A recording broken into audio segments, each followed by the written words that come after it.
Les amis, bonjour, bienvenue sur Tesla, j'espère que vous allez bien. On se retrouve pour la deuxième partie de la vidéo sur notre bilan des 100 000 km. On va faire le tour des avantages, inconvénients, les déboires que l'on aurait pu avoir depuis nos 50 000 km, voir si les avantages pour vous peuvent passer sur le dessus des inconvénients, voir si les inconvénients peuvent être rédhibitoires. On fait le tour de toutes ces questions tout de suite.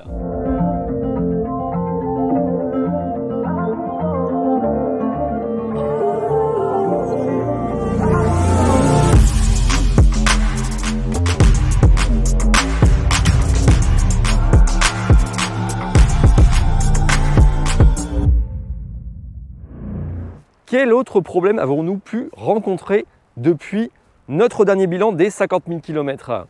Je ne vais pas faire le tour de tous les petits problèmes de jeunesse qui ont été résolus depuis. Aujourd'hui, quasiment rien à déplorer jusqu'au jour où, malheureusement, vous vous souvenez depuis notre fameux entretien où on avait fait le tour de quelques petites bricoles à revoir, je vous avais fait part d'un problème au niveau des suspensions. Quelque chose qui grinçait, qui faisait du bruit, dont j'avais fait part à Tesla. Il y a eu une vérification qui a été faite. On m'avait dit que tout était normal. J'ai bien voulu les croire. Pourquoi pas, admettons. Sauf que ce bruit était toujours constant et évolutif. Il a augmenté dans le temps. Et plus ça allait, plus ça grinçait. Et tout simplement, je suis arrivé à un point de non-retour. Je vous montre un petit peu ce que ça donnait. Mais alors, dès qu'on passait sur une bosse, c'était exactement la même chose, des grincements de partout, à tel point qu'il n'était plus possible de rouler avec la voiture de l'extérieur. Tout le monde se retournait sur la voiture, c'était une horreur. J'ai donc, suite à cela, demandé chez Tesla de revoir le problème, tout en leur signalant que ce problème avait déjà été constaté et signalé pendant la garantie. Et là, le verdict est tombé très rapidement. Triangle de suspension. C'est un problème qui, a priori, est assez récurrent. Tout simplement pourquoi? Parce que je ne suis pas le seul à être dans ce cas. J'ai malheureusement des collègues qui sont aussi passés par là. On est 6 taxis actuellement en Tesla Model 3 sur le Havre.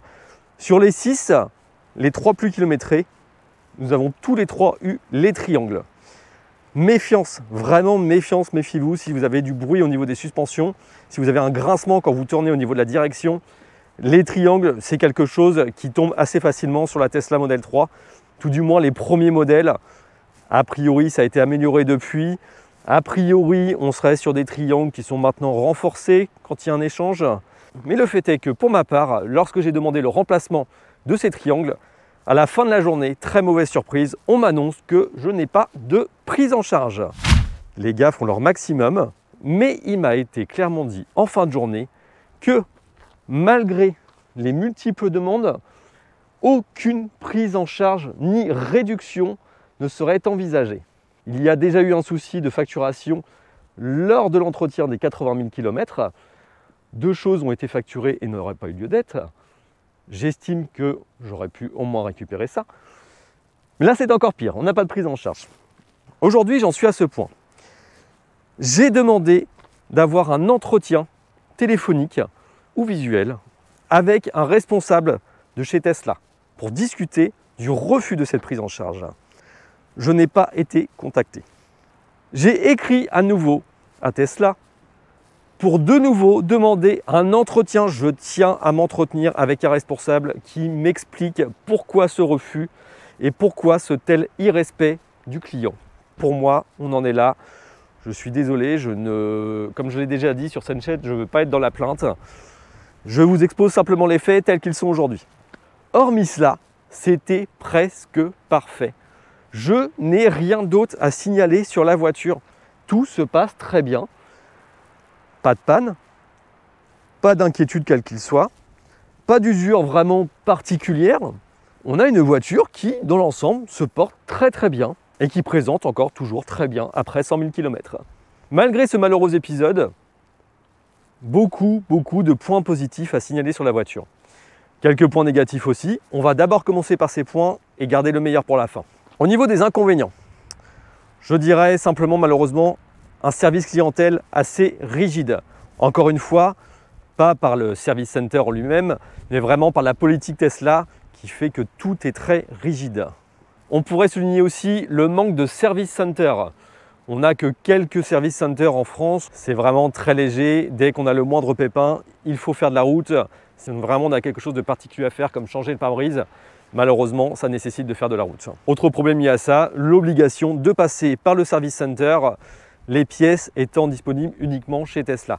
Tout est très verrouillé, un peu à la manière de l'univers Apple, dont Tesla s'inspire très certainement très fortement. Concernant le véhicule en soi, au niveau des inconvénients, l'impossibilité d'avoir une roue de secours. On a uniquement un kit anti-crevaison et encore, si on souhaite le prendre en option, encore faut-il qu'il fonctionne. Je suis parti en vacances cet été, je me suis retrouvé malheureusement avec la voiture à plat.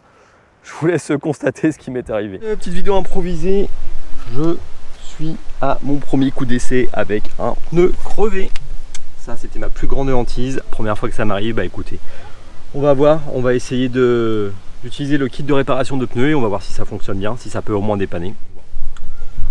Bon bah clairement, seconde nouvelle, alors là je suis un peu plus énervé, le compresseur ne fonctionne pas. Je viens de regarder un peu la notice, voir si je faisais tout bien, parce que a priori il n'y a rien de très sorcier hein, sur ce type de compresseur. Là je suis branché avec le kit de réparation, en dessous ça c'est le kit de gonflage qui lui fonctionne très bien. Si je l'active, comme j'ai toujours fait, ça fonctionne bien, j'ai gonflé mes pneus plusieurs fois avec, aucun souci de ce côté. Mais alors par contre, au niveau réparation des pneus, il devrait s'enclencher, envoyer le produit, sauf que rien ne se passe. On va faire une dernière chose quand même, on va tenter de le regonfler, on va voir ce que ça donne. Je suis pas sûr qu'il garde la pression, on va essayer la solution de dernier recours, si ça peut au moins permettre d'aller jusqu'au prochain garage pour nous aider. Ok, donc ça je viens de découvrir qu'en fait, c'est le bouton pour dégonfler les pneus. J'ai réussi quand même à remonter un peu en pression. Là je vais monter à nouveau. Bon, j'ai réussi à remonter jusqu'à 3 bars. Ça n'a pas l'air de descendre trop vite. Donc on va espérer pouvoir au moins rouler jusqu'au prochain centre de pneus. Heureusement grâce au compresseur j'ai réussi à rouler à 2,3 de pression. J'ai réussi à arriver jusqu'ici. Premier centre de pneus qui m'a refusé, malheureusement trop débordé. Je peux comprendre, c'est les vacances. Deuxième centre de pneus, super gentil. J'ai réussi à trouver quelqu'un qui puisse les réparer. On va essayer de retirer cette vilaine vis. Donc voilà, malheureusement un kit anti-crevaison qui ne fonctionne pas. Si vous avez le même kit de crevaison, je vous conseille au préalable de vérifier s'il fonctionne. Autre aspect négatif, l'autopilote. Plus particulièrement l'autopilote niveau 1. L'autopilote niveau 1 ne vous permet pas de sortir de votre voie, de mettre de clignotant pour changer de voie. Ce qui fait que à chaque changement de voie, à chaque fois que vous mettez votre clignotant, l'autopilote se désengage avec un petit bruit qui peut être parfois désagréable pour nous taxis, pour la clientèle. Très souvent ça inquiète, la plupart des personnes nous demandent qu'est-ce qui se passe, pourquoi la voiture fait du bruit. Ça reste assez contraignant. On pourrait également reprocher la suspension un peu ferme du véhicule. Alors attention, je vais très vite y revenir dans les points positifs. Le confort général de la voiture est très bon. Mais les suspensions sont un point négatif. Tout simplement parce que la voiture ayant une batterie dans tout le plancher, on sent que de base, le châssis est très rigide et n'est pas aidé par ces suspensions qui se veulent un peu sport.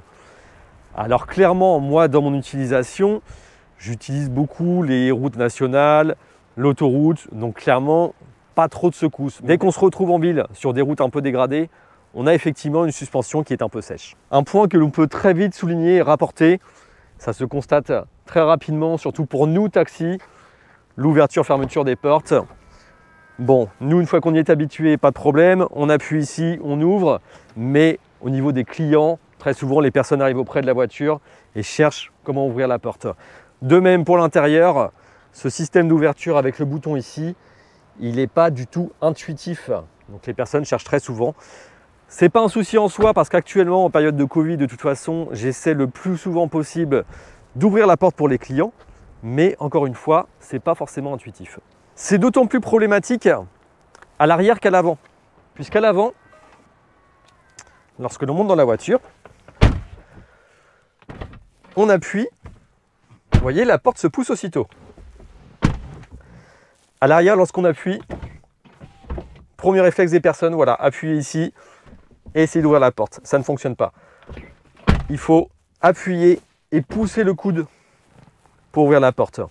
Je suis obligé de le signaler à chaque fois. La plupart du temps, depuis mon poste de conduite, je tends le bras pour aller ouvrir la porte ici, mais ça reste effectivement pas très intuitif. Toujours au chapitre des défauts, les essuie-glaces automatiques qui sont pour moi une calamité. Les essuie-glaces sont ici. Vous appuyez une fois. La fonction s'affiche ici. Généralement, on essaie de rester en auto. Sauf que le problème, en auto, les essuie-glaces ne sont pas toujours efficaces, voire pas efficaces du tout. Très souvent, je me retrouve à devoir sans cesse appuyer pour relancer manuellement le balayage. Le balayage n'est pas assez systématique. Normalement, on a un système qui permet d'apprendre au véhicule quelles sont nos préférences. C'est-à-dire que si on appuie plusieurs fois, la voiture est censée comprendre qu'on aime bien avoir un balayage assez régulier. Sauf que White Pearl, elle n'a pas compris du tout. Hein. Donc de ce côté-là, l'intelligence artificielle, zéro. On va quand même souligner que l'automatisation des essuie-glaces s'est quand même bien améliorée depuis le début au fil des mises à jour. Il y a quand même du mieux. On va espérer du mieux, on l'aura certainement, mais aujourd'hui, je trouve qu'on n'y est pas encore.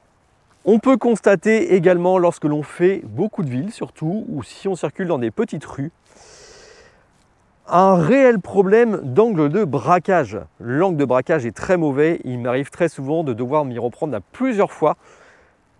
La voiture ne braque pas, tout simplement. Je ne sais pas si c'est dû au fait que la voiture soit électrique, je ne pense pas, puisque normalement on ne devrait pas être gêné par le moteur. Mais l'angle de braquage est vraiment très limité. Autre petit souci rencontré, notamment l'été. Effectivement, ce toit panoramique, il est magnifique. Moi j'adore vraiment. On a un toit vitré totalement, tout noir. Je trouve ça super joli. Mais ce toit, l'été, c'est une fournaise. Pourtant, j'ai teinté les vitres et le toit. Le toit est entièrement teinté anti-UV en une seule partie. Encore une fois, grand merci à DBG Car Center qui m'a fait ça super bien. Mais malheureusement, ce toit, il fournit beaucoup de chaleur. C'est pas très grave en soi puisque la clim de la voiture est très efficace. Et surtout, vous pouvez programmer votre climatisation. Ça s'anticipe juste avant de rentrer votre véhicule. Votre application, vous lancez la climatisation et vous rentrez dans une voiture parfaitement confortable. De mon point de vue côté conducteur, je n'ai pas trop ce problème. Mais il m'a été relevé par une personne très grande à l'arrière qui, elle, était beaucoup plus proche que moi de ce toit vitré et sentait un petit peu une source de chaleur au niveau du crâne. Encore une fois, au fil de la route, elle m'a confirmé que ce n'était pas plus gênant que ça. Avec la climatisation, ça passe. La climatisation rafraîchit la voiture, rafraîchit un petit peu le toit en même temps. Mais il y a toujours ces rayons qui passent un peu. Malgré un traitement anti-UV d'origine, plus mon traitement anti-UV que j'ai rajouté via le film teinté, on a encore une source de chaleur. Il existe des accessoires qui permettent de limiter ça. Je n'ai pas essayé. Peut-être pourquoi pas un jour. Je l'ai dit, je l'ai répété, la qualité de la peinture, effectivement, prévoyez un traitement au niveau du pare-choc avant surtout. Prévoyez quelque chose parce que si jamais vous faites beaucoup d'autoroute comme moi, vous risquez d'avoir beaucoup d'impact de gravillon. De manière beaucoup plus légère sur les autres éléments de carrosserie, mais encore une fois, le pare-choc, attention. On va passer maintenant au positif. Et là, c'est vraiment les points essentiels que je retiens sur la voiture. Tous ces aspects négatifs sont très vite gommés par tout le reste. On va commencer par le point numéro 1, le silence, la souplesse, la sensation de légèreté lorsque l'on conduit cette voiture. J'ai une voiture qui fait 1,7 tonne. Avec 1,7 tonne, j'ai l'impression de conduire un tapis volant. On ne ressent pas du tout le poids de la voiture. Autre point essentiel, et c'est, je dirais, le point principal de la voiture, le numéro 1 que je retiens, qui à lui seul m'empêche de conduire avec du plaisir une voiture thermique. Le freinage régénératif. À lui seul, ce freinage procure une sensation de sécurité sur la voiture inégalée. Aujourd'hui, lorsque je prends une voiture thermique, il me paraît complètement aberrant d'avancer, de lâcher la pédale d'accélérateur et d'avoir une voiture qui continue sa course. Ça me paraît dangereux et totalement ridicule de devoir utiliser la pédale de frein pour en plus user des plaquettes, des disques, tout ça en freinant mal.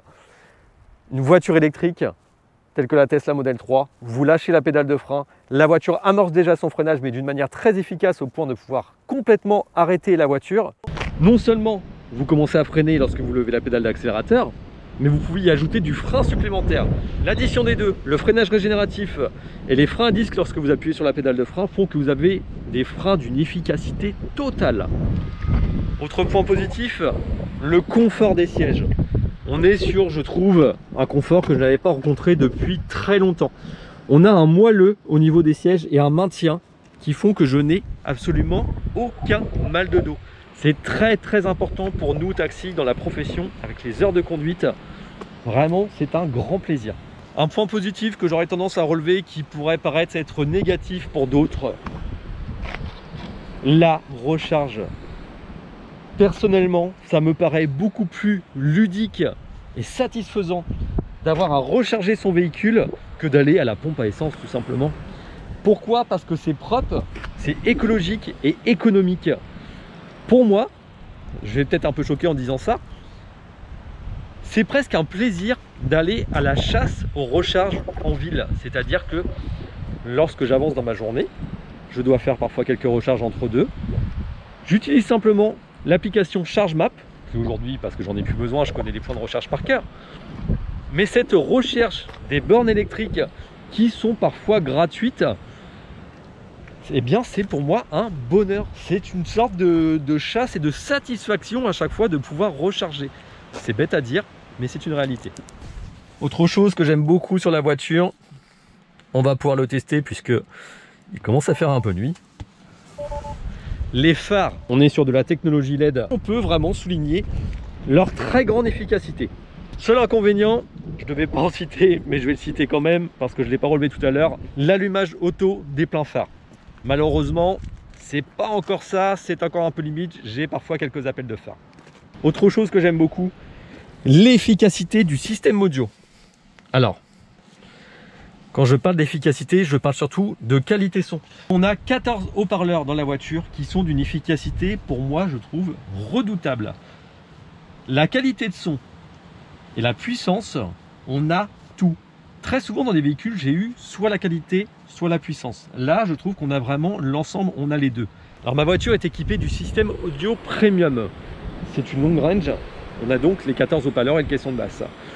On a, je crois, si je ne dis pas de bêtises, 8 haut-parleurs dans la SR+. Il n'y a pas de caisson de basse. J'ai pas eu l'occasion d'essayer, mais je pense qu'on a quelque chose de correct quand même. Mais vraiment, un grand point à souligner. On a en plus de ça, cumulé, vraiment une interface qui est formidable. J'utilise absolument tout. Spotify, qui nous permet d'avoir toutes les playlists possibles. J'utilise également TuneIn, qui permet d'avoir les radios numériques. Et alors ça, c'est pareil, je ne peux plus m'en passer. On a tout simplement des radios qui n'ont aucune interférence. On est connecté en permanence sur Internet et on a un son numérique pur en permanence. Et ça, c'est un vrai bonheur. Nous, taxis qui faisons beaucoup d'autoroutes, combien de fois on a eu des radios avec le son qui craquait à mi-parcours parce qu'on est sur des passages où vraiment ça capte peu. Là, vraiment, avec Internet, on a un son qui est nickel en permanence avec très peu de coupures. Moi, j'ai rarement de coupures Internet. Ça peut arriver, mais c'est très rare. J'utilise également beaucoup le mode théâtre. Ça, c'est pareil pour nous, taxis, nous qui passons beaucoup de temps dans la voiture. YouTube, Netflix, un vrai bonheur d'avoir ça. Moi, très souvent, pendant mes temps d'attente, d'arrêt, je suis souvent en train de travailler sur ma télétransmission, tout l'administratif que l'on peut avoir à faire. Mais d'avoir en plus des vidéos sur un grand écran, ça participe vraiment au plaisir du travail. J'irais même jusqu'à dire que l'écran central de la voiture vous permet de vous faire oublier Apple CarPlay et Android Auto. C'est des interfaces auxquelles j'ai goûté lorsque j'avais mon ancien véhicule. Sans aucun problème, je suis passé à cette interface et Android Auto ne me manque pas du tout. Petite parenthèse quand même, au fur et à mesure que je discute avec vous, le soleil se couche. On a un magnifique coucher de soleil sur Étretat.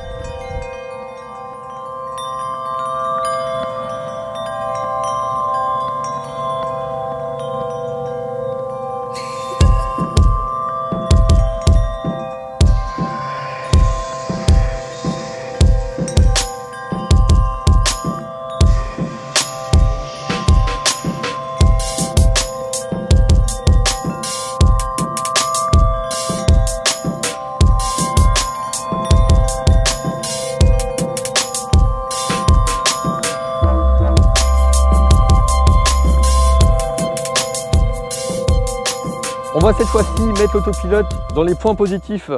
Pourquoi? Tout simplement parce que, effectivement, par contre, cette tablette, elle peut parfois un petit peu dérouter. On cherche un petit peu où on va appuyer pour trouver nos fonctions. Et dans ce cas-là, l'autopilote peut parfois être un véritable allié. Cet autopilote, personnellement, je m'en sers essentiellement, vous voyez, pour ce genre de choses, lorsque j'ai un relâchement d'attention. Hormis cela, oui, je vais l'utiliser parfois sur l'autoroute pour me soulager un petit peu, pour éviter d'avoir à tout le temps tourner. On l'apprécie. On se fatigue assez vite de devoir le désactiver, le réactiver à chaque fois dès qu'on doit doubler un camion. Mais dans l'ensemble, c'est un vrai point positif dans le sens où il est relativement très fiable. On a une fiabilité qui s'est améliorée. J'en ai pas parlé non plus dans les aspects négatifs, mais on a parlé à une époque des freinages fantômes. Ces freinages fantômes se sont améliorés, on en a de moins en moins. Et je dirais qu'ils sont prévisibles parce que si on fait souvent les mêmes trajets, on s'aperçoit que ces freinages, ils sont toujours au même endroit.